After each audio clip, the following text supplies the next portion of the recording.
'Pag nanalo Tulfo brothers na yan, naku, ayan tawag diyan Tulfo Senate or for action. Kaso ayoko iboto mga Tulfo, pabida-bida sila magutol. Sabi ko nga 'di ba, 'pag nanalo pa rin yan, kung tuyo na ang ano, tuyo na ang luha ni ng aming bayan. Nabasa mo ba yung ano, Luha ng Buhaya, ano, Cora? Ang tindi nun, giba-dibdib ko dun. Ninakaw niya yung ulo ng lechon sa bahay ng mayayaman. Kasi wala silang handa. Ang sakit sa dibdib nun. Mga ganong nobela. Sir, yung mukha ni Tulfo, guilty sa stress. Naalala ko rin panahon ni Panot, pinatay niya lola niya kasi napagkamalang aswang. Yan, balik na naman tayo ng ganyan, mixed doy na Boss Buds. Siya rin sumulat ng kung tuyo na ang luha ng aming bayan. Bakit luha ng buhaya? May ibig sabihin nun eh. Nakalimutan ko na eh. May crocodile tears. May kahulugan yung crocodile tears eh. Matandang tao na po yan si Amado B. Hernandez. Meron sikat na mga nganta, asawa yan. Kapal na mukha, ayaw lang aminin magnanakaw ng ibang pangalan. Kung nagagawa tayong lokohin ngayon, paano pa sa kapal ng mukha ayaw ng aminin tears of expression of sorrow that are insincere. Yun ba? Parang Sir Amik TV, more blessings. Ang laki ng nanakaw nila, sardines lang binigay. Hindi kaya luha ni Tambaluslos. Mirna Lim, CCMLSO, fake crime meaning ng crocodile tears. Boss Buds, 5 araw na lang dyan, 13 peace rally ng INC. Excited na ang lahat. Ang problema, paano pag hindi kayo pinakinggan? Pagbabalat kayo, konti na lang nanonood sa programa ni Erich na number 1 daw sa survey. Ruro kapal na mukha niya. Niyan si Nograles. Pagbabalat kayo. Ayan. Parang iiyak yata muna sila bago sila managpang. Ganun. Crocodile tears. May quote din yan, sir. Si Winston Churchill, Sir Badong. An appeaser is one who feeds crocodile, hoping it will eat him last.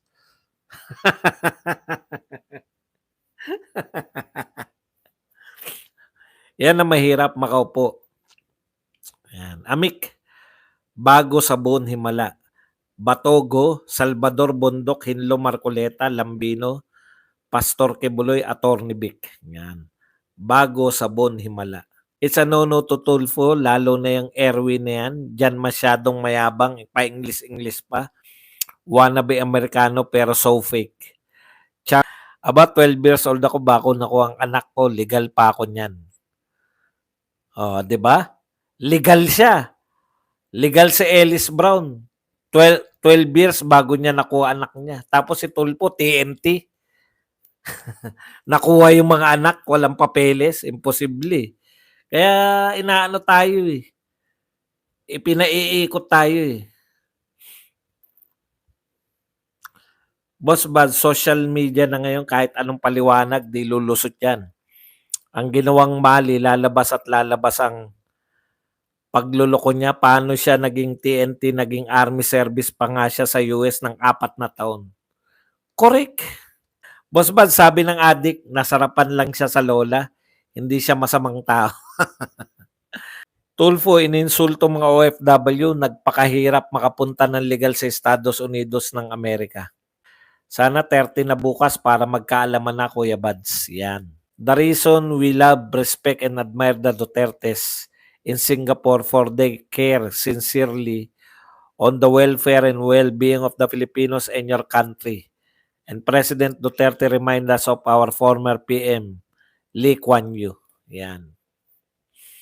Sana sa 2025, bago na ang lahat, ang upo. Natutuwa rin po pala ako, no? Isa pa pong nakakatuwa. Yun pong matatanggal na po yung mga fact checker dyan sa Facebook. Mabuti naman. Kasi sabi nga umamin naman si Mark Zuckerberg, yung may-ari po ng Facebook. Sabi niya, sumobra rin naman yung mga fact checker. Marami rin silang pagkakamali kasi nga political din yung mga fact checker nila. O lalo na dito sa Pilipinas. Kapag pro Duterte ka rito, 'di ba ang daming umaangal kahit kayo sa Facebook, hindi niyo nakikita yung post niyo. Nawawala yung post niyo basta pro Duterte kayo. Minsan, pag nasobrahan kayo sa kapopost ng pro Duterte, bigla kayong nasosuspend. Kaya ang pangit eh. Ang pangit kausap yung mga fact checker na yan. Ang trend kasi ngayon sa mundo, winawaksin na yung kultura na mga woke. Yung mga gender na katarantaduan yan.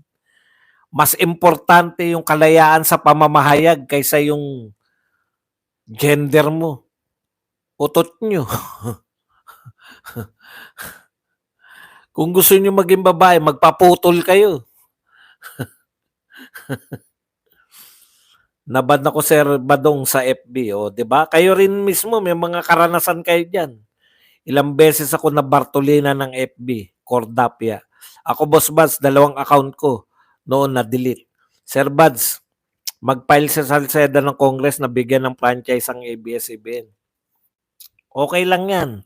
Para makita nila na kahit makabalik sila, hindi na rin sila pinaniniwalaan. Na marami na po naniniwala sa mga sa social media na lang. Panahon ni FPRRD, bardagulan talaga noon. Di pa kita kilala noon, Boss Buds. Kung nakilala mo ko noon, ang sarap masarap kasi pagtanggol yung mga Duterte. Ang dami kasi nilang alam niyo sa totoo lang, ang daming proyekto ni Duterte, kaya tong mga to hirap na hirap sila pagtanggol si Marcos. Wala eh. Wala namang proyekto eh. Walang proyekto, walang pandemya, pero grabe makautang. Ang dami ng binentang ari-arian ng Pilipinas. Ang dami pang binentang ginto. Panahon lang ni Marcos siya nagbenta tayo ng ganyang karaming ginto. May video si Erich na may batikos kay Alice Go tungkol sa citizenship. Ni Go, Lucas Toki. Karma di magsaba. Bounce back agad kay Erich. Yung nega comment kay Go. Nabalita yan sa CNN, third-party fact checkers sisibakin ng Meta na parang kahoy. Tsaka si Mark Zuckerberg mismo. Kasi bilib sila kay Elon Musk eh. Yung X talagang, kaya masarap sa X tumambay. Naroon lahat, walang fact checker dun. Boss Buzz, pag tatawagin ng mga vlogger ng Tuwadcom, are they going to call the DDS OFW's vlogger? Ewan. Malamang dito lang nakabase sa Pilipinas kasi hindi naman nila kaya yun. People's vloggers ang nangunguna ngayon. Siguradong guguluhin ng mga bayaran ang INC rally, boss. Alam nyo, magkakakilala po yung mga INC na yan, no? Magkakakilala sila. Hindi sila siguro papayag na may manggugulo. Si Bakan time, there's a time for everything, ika nga. Parang gusto ko na tuloy na mag-hotel na lang dyan para malapit na ako. Hindi na ako baka tanghaliin pa ako ng gising. Kung gabi pa lang may mga tao na, di ba? Boss Buds, kung ako ipapatawag ng kongreso, unahan ko na silang tanungin. Sana po makapagpa-picture sa iyo sa rally naming mga INC. Madali lang po akong hanapin. Pakalat-kalat lang ako. Good evening, Idol. Malapit na rally. Ingat kayo dyan lahat. No more hotel accommodation. Wala na. Oo nga, no? Hotel accommodation na Boss Buds. Yan. Leonard Alecha, andyan ang DDS. Talagang bobo yan si Coach Bukbuk. Mana yan sa ama niya na si Mike Raptor. Occupied na daw lahat. Si Maria Reza nagrereklamo ng dangerous times daw sa pagtangak ng meta ng US fact-checking sa FB. Kayo nga yung dangerous times eh. Kayo nga umamin na po si Meta. Umamin na po yung may-ari ng Meta FB na si Mark Zuckerberg na ang dami yung ginawa kayong mga fact-checker.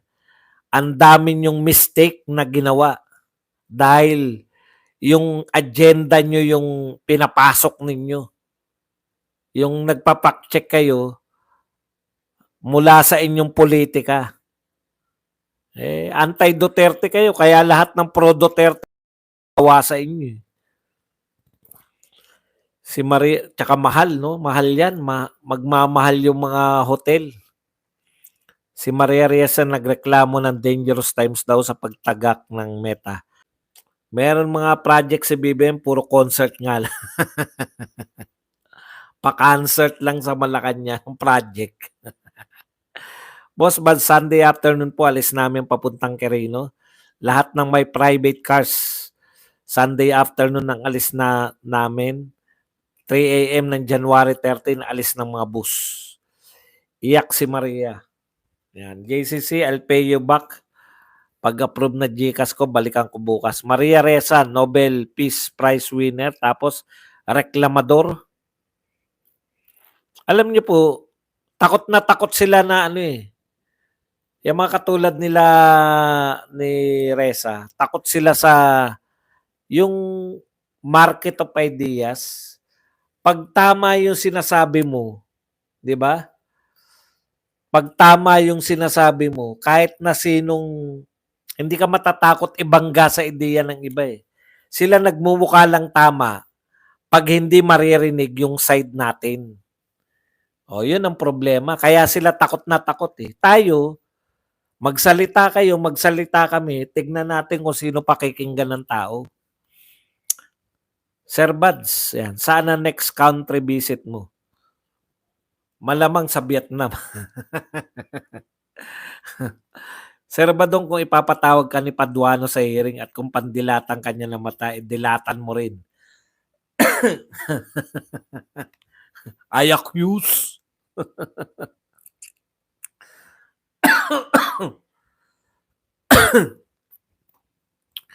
Makabalik kaya si Tatsi, Tatay Digong, pwede pa kaya? Makabalik saan? Sa pagiging presidente, hindi na po. Boss, buong bansa barali ng INC. Opo, makapunta nga sa 13. May 29, mabuhay po kayo. Crazy Brooks, regards daw, sabi ni Boss Justin Chua. Ay, Badong, anong masarap na luto? Fresh danggit. Naku, hindi po ako marunong magluto niya. Hindi ko pa po, kahit po yung danggit na hindi ko kursonada eh. Danggit, between danggit and pusit po ako eh. Tandaan mo, BBM, lahat ng bagay, buhay, karangyaan ay may katapusan. Tignan nyo si former President Erap Arroyo, Marcos Sr., Noynoy. They were nobody when they stepped down, but FPRRD, popular pa din. Correct. Sir Badong, please be steadfast in exposing the unabated corruption, abuse, oppression occurring in your country. And please continue to educate your countrymen. Sure. Yun lang ang nasabi, sure. Peace rally para sa lahat, kahit anong relihiyon mo. Ayan. Good evening, Boss Buds. Crazy Brook, salamat po. Mali po yung mga pinapahayag sa inyong mga iglesia ni Cristo na magugulot ang mga Duterte, di ba? Wala pa pong rally na nanggulo yung mga Duterte. Boss Badong, MLSO sa lahat dito. Pati mga US immigration lawyer naguguluhan sa istorya ni Elrich. Wala raw ganong TNT. Wala talagang TNT na makakakuha ng kanyang pamilya. Kaya nga yung interview ni Atty. Vic Rodriguez, maganda din ang interview ni Karen sa kanya. Mahusay talaga. Hindi pa po. Mima, Lim saka si PRRD, ayaw siya ng mga nakalagay name niya sa projects kahit mismo taong bayan. Nagsabi legacy niya yun, napakadelik. Yun nga po 'di ba? Wala po kayong project o PRRD pero alam natin na kanya yun. Ganda ng interview ni Karen Davila kay Attorney Vic Rodriguez. Puno ng courtesy at humility si PRRD. At saka sa dami po ng ginawa, eto wala talaga eh. Talagang walang-wala. Si Reza ang fact checker, 3 months ako na restricted. Si 300k na kapatiran na ayon si Sir Badong ang makikilawak sa peace rally sa 13 na pag-give up si Mayor Baste. Marami-rami rin sila. Justin Chua Koreano MLSO. Lovelyn Shibuaka, thank you very much, Ma'am Lovelyn. Sa 320 yen. Good evening po, Sir Buds, pangkape. Maraming salamat sa pangkape, Ma'am Lovelyn Shibukawa. Duterte. Buds, kung i-contempt ka ni Paduano, nung gagawin mo, yung magagawa natin, di matutulog ka sa Kongreso. Yes or no lang ang gusto sagot na HOR. Marley PH Lods. Si Raisa Robles, iiyak din yan. Fact checker din yan. Thank you, Ma'am Lab. Yes, Boss Badong, target ko rin January 12, tanghali. Punta na ako, Boss Badong. Yan. No vote, one rider. Party list, Busita, Erwin Tulpo. Gaano katotoo? Hindi lang 3 araw ang rally, baka umabot pa ng 1 week. Kaya sila nagsipag check-in sa hotel. Perhaps, hindi ko naisip yun, no? Nung ni Tatay Digong, nag-check-in ako dun, yung malapit na hotel para lakad lang. Dangerous times kasi ma-expose to the highest level. Boss Bads, Maharlika fan, pang bili ng boto. Nationwide po ang gagawing peace rally. Yan. Bagong kadilang 300k ang dadalo sa rally ng INC sa Davao ayon sa latest abot ng kalahating milyon. Grabe naman, dami. Dapat bawat vloggers na dadalo sa INC rally, pagsalitain din. Ay, hindi po. Wala po kaming bala. Patugtog nyo po na budol song sa rally January 13.